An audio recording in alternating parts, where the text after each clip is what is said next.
Sorry, topic for laws and social justice, enforcement of safety laws, है ना। यानी कि जो सेफ्टी लॉज कैसे सेफ्टी लॉज सेफ्टी सुरक्षित, है ना, सुरक्षित वातावरण देने के लिए एक लॉ बनाए जाते हैं जो क्या जिसको क्या उसको लागू करते हैं। कौन कौन से लॉ हैं? एक उसने बताया कि आर्टिकल नंबर 21 जो हमारे कॉन्स्टिट्यूशन दिया हुआ है, it is the duty of the government, यानी गवर्नमेंट की ड्यूटी है to ensure that the right to life इस आर्टिकल नंबर 21 में क्या आता है? Right to life guaranteed under article 21 of the constitution is not violated. ठीक है, यानी आर्टिकल 21 जो है हमारे कॉन्स्टिट्यूशन का वो देता है राइट टू लाइफ का अधिकार, यानी जीवन जीने का अधिकार देता है। और वो ये ड्यूटी है गवर्नमेंट का कि ये आपका आर्टिकल 21 जो राइट्स मिला हुआ है इसका उल्लंघन किसी तरीके से ना हो, है ना, इज नॉट वायलेटेड। ठीक है, ये किसकी ड्यूटी है? गवर्नमेंट की ड्यूटी है। फिर देखिए आगे ये मैंने पढ़ा दिया था, है ना। A great need for stronger laws protecting workers right and better information for this laws, यानी अभी हमारे क्या है, हमने भले ही लॉ बहुत सारे बनाए हैं, हमारे कॉन्स्टिट्यूशन बहुत सारे राइट्स दिए हैं, लेकिन हमें जरूरत है किस चीज का? A great need for stronger laws, यानी और भी अधिक कड़े कानून, मजबूत कानून बनाने की जरूरत है। इसलिए प्रोटेक्टिंग वर्कर्स राइट, है ना, यानी राइट्स वर्कर्स के जो अधिकार हैं उसको प्रोटेक्ट करने के लिए हमें और भी मजबूत लॉज बनाने की जरूरत है। और जो लॉज बन रहे हैं, बेटर इन्फोर्समेंट ऑफ दिस, और उस लॉज जो बन रहे हैं वो लोगों तक पहुंचे, लागू हो, इसके लिए भी ध्यान देने की जरूरत है। ठीक है, तो आज की टॉपिक हमारा क्या शुरू होता है? New laws to protect the environment, यानी कि इन्वायरमेंट मतलब पर्यावरण, है ना। क्या मतलब है इसका इन्वायरमेंट का? हमारे पर्यावरण किसे बोलते हैं? हमारे आसपास का जो कुछ भी हम देख रहे हैं वो क्या है? पर्यावरण। तो new laws to protect the environment, उससे रक्षा करने के लिए, एनवायरनमेंट को रक्षा करने के लिए हमारे पास क्या बनाए गए? नए लॉज बनाए गए। कह रहे हैं in 1984 there were very few laws protecting environment in India. 1984 के टाइम पे क्या था कि जो लॉज बने वो बहुत कम थे हमारे यहाँ, किस चीज को लेके? एनवायरनमेंट को सुरक्षित रखने के लिए, यानी हमारे पर्यावरण को, एनवायरनमेंट को सुरक्षित रखने के लिए उसमें जो लॉ बने वो बहुत कम बने, वेरी फ्यू लॉज, है ना। फिर कह रहा है environment was treated as a free entity, यानी कि जो इन्वायरमेंट है उसको हम किस तरीके से लेते हैं कि ये क्या है? फ्री है, यानी इसमें हाँ ये खुला है, बिल्कुल फ्री है, मतलब कि स्वतंत्र है। ये इस पे कोई मतलब जैसे हर चीज के लिए कॉस्ट देना पड़ता है, हमें कोई भी चीज मार्केट में जाके खरीदने के लिए उसके लिए कॉस्ट देना पड़ता है, पर क्या इन्वायरमेंट के लिए कोई कॉस्ट देना पड़ता है? नहीं देना पड़ता। तो हम इसको क्या कहते हैं? फ्री मानते हैं। ऐसे में क्या होता है? Industry could pollute the air and water without any restricted. जो इंडस्ट्रीज हैं वो क्या करते हैं? कुड पॉल्यूट द एयर, यानी हवा को पॉल्यूट करते यानी प्रदूषित करते हैं, गंदा करते हैं, और वाटर और हवा को वो गंदा करते हैं विदाउट एनी रिस्ट्रिक्शन, यानी कि बिना किसी रोक टोक के वो इंडस्ट्री हमारे यहाँ हवा और पानी को गंदा करते हैं। क्यों? क्योंकि हम इसे क्या मानते हैं कि फ्री है। ये क्या है? फ्री है, कहीं किसका कोई कॉस्ट नहीं है। अगर हमें जहां हमें 1 लीटर की जरूरत है पानी का, वहां हम 20 लीटर पानी यूज करते हैं, तो वो क्या है? फालतू ही होता है ना। अगर ये फ्री नहीं होता तो 1 लीटर होता है, अगर पैसा लगता है हमें तो हम इस 500 ml में काम चला लेते। ठीक है, तो इस तरीके से होता है। जब कोई चीज फ्री होता है तो हम उसको अनलिमिटेड करते हैं। जैसे हम शादी में जाते हैं खाने पिए, वहां सब फ्री रहता है, क्या करते हैं? सारा कुछ एक साथ उठा के सब एक के बाद एक सारा आइटम रखते हैं, गुलाब जामुन से 2-3 गुलाब जामुन सब रख लेंगे, और जब खाना शुरू करेंगे तो पूरा खवाएगा नहीं, लास्ट में क्या करते उसको फेंक दो। वो क्या है? फूड वेस्टेज है। एग्जांपल अच्छा लगा? तो वो क्या है? फूड वेस्टेज है। क्यों? क्योंकि वो हमें फ्री में मिलता है। और वहीं जब हम किसी चाट की दुकान पे जाते हैं, जब 25-30 रुपए का चाट हम या 50 रुपए का चाट ऑर्डर करते हैं और मिले उसको कैसे खाते हैं? उसको पूरा अंदर से उसकी निकाल के, बल्कि अगर पानी मिले तो पानी धो के लोग पी लेंगे, हैं? इस तरीके से क्या करें? जब अच्छी तरीके से खा जाते हैं। तो ये क्या है? ये हमें फ्री और कॉस्ट के, यानी कॉस्टली जो चीजें फ्री मिलती है उसका डिफरेंस है। तो इस तरीके से वातावरण हमें क्या मिलता है? लोग मानते हैं फ्री मिल रहा है, इससे उसको एकदम बेझिझक किसी भी तरीके से पॉल्यूशन करने के पीछे किसी तरीके से उसको छोड़ते नहीं है ना, उसको पॉल्यूट करके मानते हैं। The polluter was to be held accountable for the damage done to environment। ऐसे में जरूरत है कि ऐसे लॉज बनाए जाए, बहुत इंपॉर्टेंट है कि ऐसे लॉज बनाए जाए जिसमें पॉल्यूटर मतलब जो प्रदूषित कर रहा है, जो हवाओं को दूषित कर रहा है, जो हमारे एनवायरनमेंट को दूषित कर रहा है, पॉल्यूशन फैला रहा है, was to be held accountable, उसकी जवाबदेहिता हो, है ना। अगर वो पॉल्यूशन फैला रहा है, मान लीजिए वो पॉल्यूशन कुछ 20% पोल्यूशन फैला रहा है, तो उसको ये जरूरत भी है कि जितना वो पोल्यूशन फैला रहा है उस पोल्यूशन को खत्म भी करे, है ना। यानी कि 20% पौधे भी वो क्या करे, लगाए। जहां से 20% पोल्यूशन उसने खत्म यानी वो किया है, पोल्यूशन में 20% योगदान दिया है, तो उसकी जवाबदेहिता भी बनती है कि वो क्या करे, 20% पोल्यूशन को कम करे।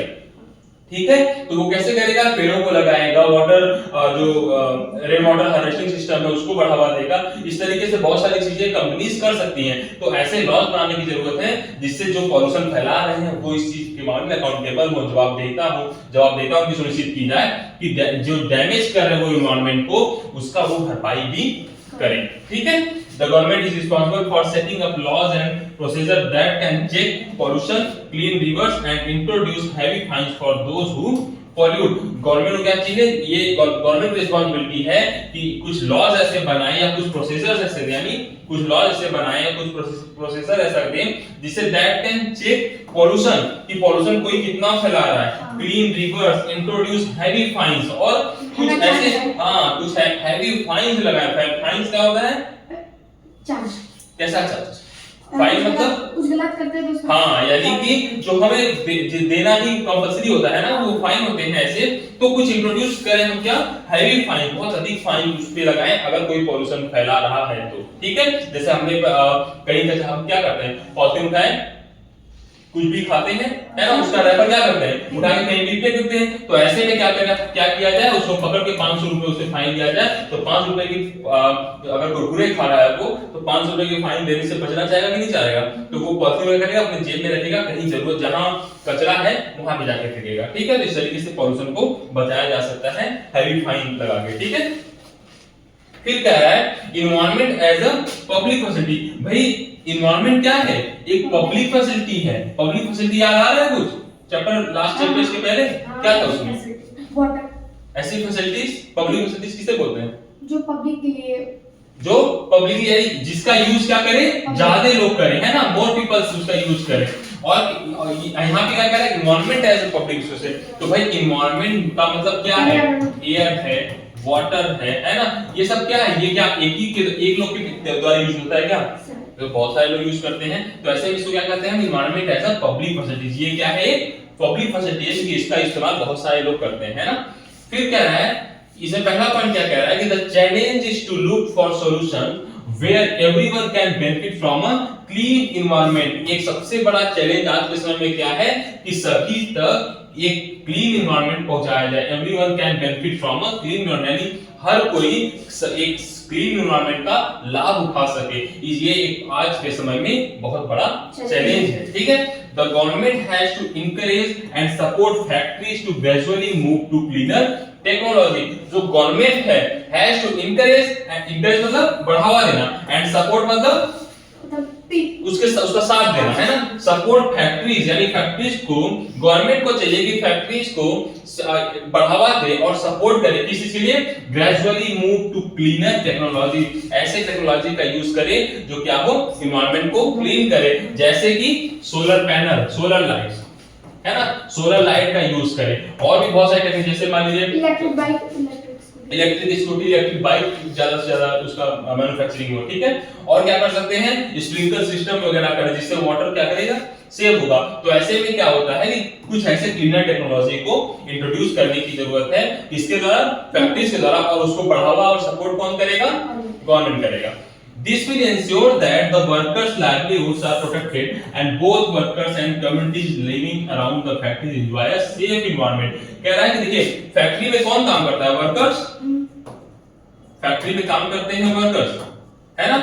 अब ये बताइए अगर वहां का एनवायरनमेंट गंदा होगा, है ना, वहां से पॉल्यूशन फैल रहा है, सबसे ज्यादा इफेक्ट किसके ऊपर पड़ेगा, इन वर्कर्स के ऊपर पड़ेगा। और अगर हम इस तरीके से क्लीनर टेक्नोलॉजी का यूज करते हैं तो इसका सबसे सीधा फायदा किसको मिलेगा, वर्कर्स को मिलेगा भाई, क्योंकि वहां पे जो पॉल्यूशन हो रहा है, जो वहां की गंदी हवाएं हैं वो अब नहीं होंगे, जिससे क्या होगा, वर्कर्स आराम से खुली हवा में सांस ले सकते हैं और अपने जनजीवन को बेहतर कर सकते हैं। तो वही कह रहा है, दिस विल इंश्योर, यानी ये इंश्योर करता है that the workers livelihoods are protected, यानी वर्कर्स का जो जनजीवन है वो क्या है, प्रोटेक्टेड हो रहा है, सेफ है, and both workers and communities living around the factory. और अभी मैंने एक बताया था वो भोपाल का गैस ट्रेजेडी, उसमें क्या था, उसके आसपास का जो जितना भी एरिया था वो सब और उसमें रहने वाले सारे लोग क्या हुए उस चीज से प्रभावित हुए। लगभग 8000 लोग मर गए 3 दिन के अंदर में। तो वही कह रहा है लिविंग अराउंड द फैक्ट्री, यानी जो लोग फैक्ट्री के बाहर आसपास रह रहे हैं, एंजॉय अ सेफ एनवायरनमेंट, यानी सुरक्षित एनवायरनमेंट को एंजॉय करें, सुरक्षित एनवायरनमेंट में रहें। ठीक है, डन। अब क्या देखते हैं, कंक्लूजन है ना, ये आज का इस चैप्टर का लास्ट टॉपिक है। ठीक है, तो कंक्लूजन क्या है, laws are necessary in many situation. भाई हर सिचुएशन में लॉज बहुत जरूरी इंपॉर्टेंट है। क्यों लॉज इंपॉर्टेंट है, मैंने बताया हाँ, इन्वायरमेंट को सुरक्षित रखने के लिए। ठीक है, लेकिन ये क्या कर रहे हैं, मैनी सिचुएशन, तो लॉज जो है हर सिचुएशन में क्या है, बहुत जरूरी है, उसकी नेसेसरी है ना। क्यों, क्योंकि पब्लिक लॉज क्या करते हैं, कुछ लोगों को सुधार, लॉज क्या करते हैं, डिसिप्लिन, लोगों को डिसिप्लिन में रखते हैं, भूल गए। तो लॉज अगर डिसिप्लिन में रख रहे हैं, इसलिए क्या करते हैं, लोगों को डिसिप्लिन बनाए रखने के लिए, लोगों के अंदर डिसिप्लिन बनाए रखने के लिए लॉज बनाना बहुत जरूरी है। आप कहेंगे मुंह से, वो बात की सुनवाई नहीं होती है जितना कि किसी नियम या कानून को बनाने के बाद सुनवाई होती है। बात समझ आ रहा है, whether this be the market, office or factory, so as protect people from unfair practices। क्या होता है, चाहे वो किसी मार्केट में हो, किसी बाजार में हो, चाहे वो किसी ऑफिस में हो, चाहे वो किसी फैक्ट्री में हो, लॉ बनाना बहुत अधिक नेसेसरी है। So as to protect people, यानी लोगों जो लोग हैं उनको सुरक्षित रखने के लिए फ्रॉम अनफेयर प्रैक्टिसेस, मतलब गलत जो व्यवहार है उससे। अनफेयर मतलब गलत, फेयर मतलब होता है अच्छा, अनफेयर मतलब बुरा। तो बुरे व्यवहार से बचाने के लिए लोगों को यह जरूरी है कि लॉ बहुत अधिक नेसेसरी है, लॉ बहुत जरूरत है। ठीक है, लॉ की बहुत आवश्यकता है। ऐसे में क्या है, laws that are weak and पोorly enforced can cause serious harm.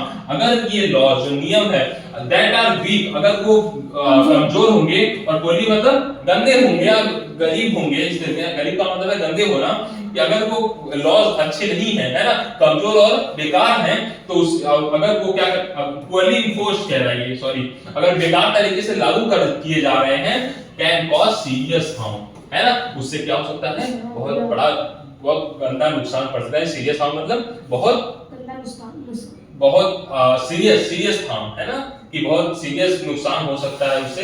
ठीक है, तो क्या कह रहे हैं, लॉज आर वीक, अगर लॉज कमजोर है या फिर उसको गलत तरीके से इन्फोर्स यानी कि लागू किया जा रहा है, या गंदे तरीके से लागू हो रहा है, या फिर लागू बहुत बुरा कंडीशन से लागू हो रहा है, ऐसे में क्या वो बहुत ज्यादा सीरियस हार्म पहुंचा सकता है हमारे लोगों को, एनवायरनमेंट को, चाहे वो हर सारी सिचुएशन को। ठीक है, While the government has a leading role in the state, यानी गवर्नमेंट क्या करता है, लीडर है ना भाई हर एक कंट्री का।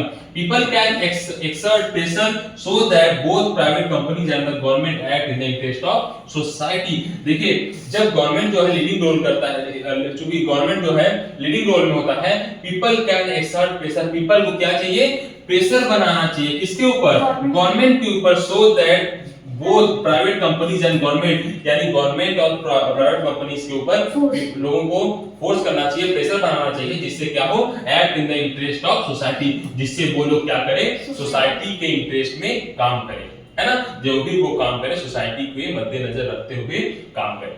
पसंद आया? तो इस तरीके से क्या हम देखते हैं, ये चैप्टर हमारा समाप्त होता है। थोड़ा सा हम एनसीईआरटी को इस यहाँ पे देख लेते हैं।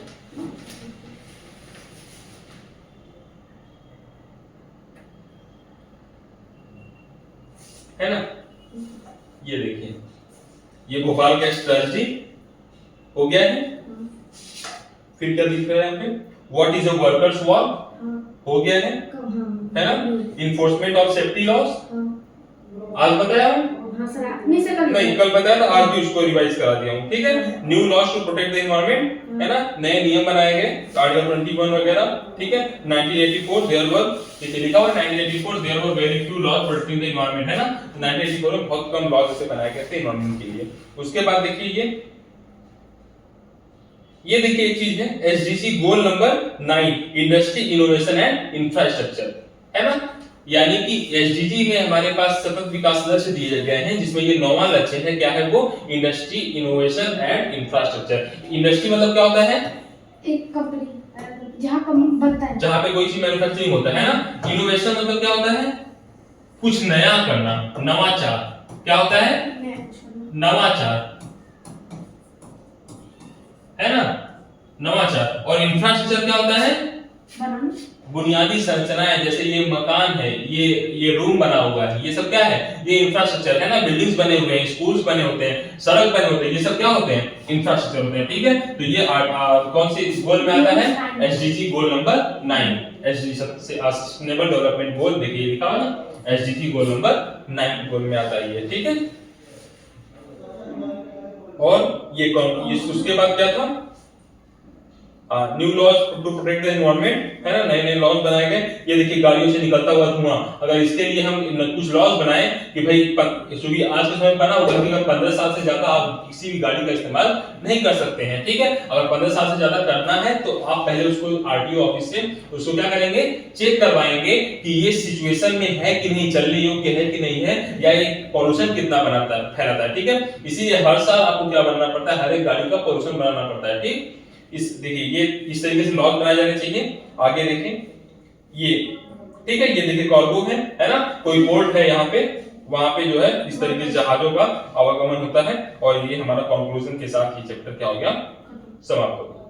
डन, चलिए ठीक है, आगे अब जो है करेंगे।